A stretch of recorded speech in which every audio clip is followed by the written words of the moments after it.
kukijanye n'iyi soko. Iyi ni soko yanyu. Ubundi mwahora muvunika ugasanga umufuko w'ivoka uri kugurwa ibihumbi 10. Ivyo rero guhera uyu munsi turabisezereye.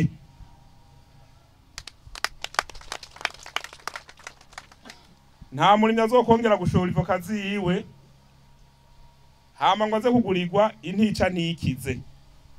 Ibiciro muzoza murabimenyeshwa uko bizogenda birahindagurika kandi bizoba ibiciro bimeze neza.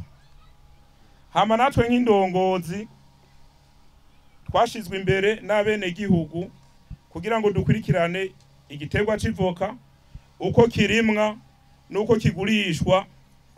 Ntaco tutazokora kugira ngo tubaronderere isoko zimeze neza, kugira ngo umwene gihugu yarimye ivoka yumve neza yuko afise ikintu yarimye igiterwa c'agaciro.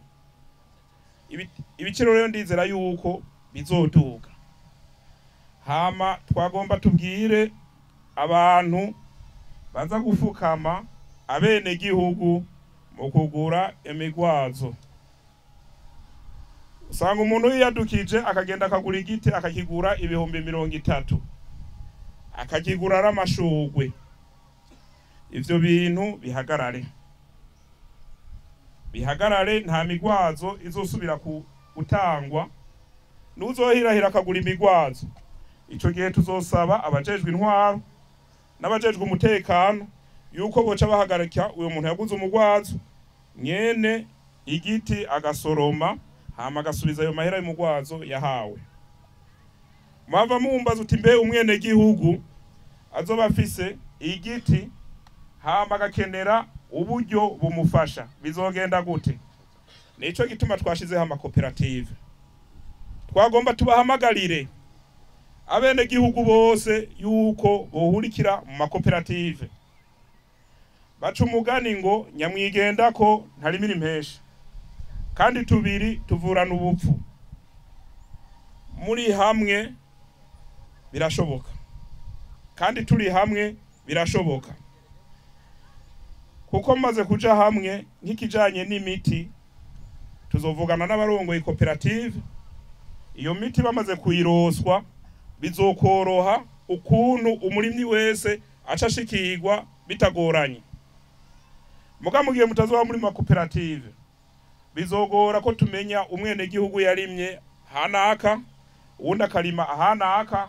Bizotugora kugira tubegeranye, kugira dushobore kubakurikirana, kugira turonke umwimbu umeze neza utagira ubunenge. Tubahamagariye rero mwese kuja mu makoperative. Hama hari ikibazo mukitura izi nzego zo ku ntara zashizweho kugira zikurikirane igiterwa c'ivoka. Kubajejwe intwaro namwe muze muradufasha mu guhimiriza bene gihugu kugira ngo bijukire kurima iki giterwa c'ivoka. Uyu munsi twuguruye isoko, twuguruye n'umwaka w'uburimyi bw'igiterwa c'ivoka. Ariko iyi soko ataburimyi buhari, iyi soko ntakizotumarira, kuko iyi soko izoshoka mu mwimbu ari uko abene gihugu barimye.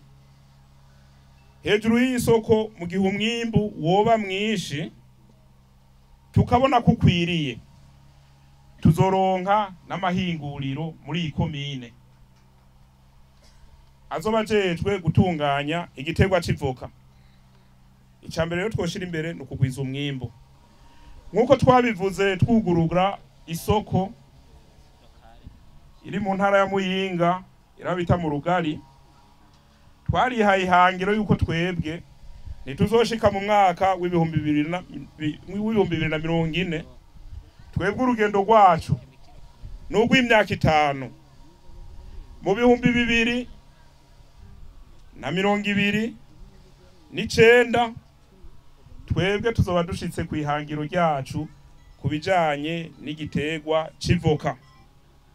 Ivyo navyo kugira tubishikeko nuko twese dukura amaboko mu mpuzu tukarima atano mwasigaye inyuma. Atuko turavuga kurimya igiterwa c'ivoka sishatse kuvuga uko ari umwene gihugu wenyene ashaka gutera ibiti bibiri, ashaka gutera ibiti bitanu. Ampamagarira n'Abarwizatunga yuko boshira imitahe muri ubu burimyi bw'ivoka, kuko ubu n'uburimyi bwunguka, n'uburimyi bushobora kuba n'urudandazwa gusumba ibindi twiyumvira.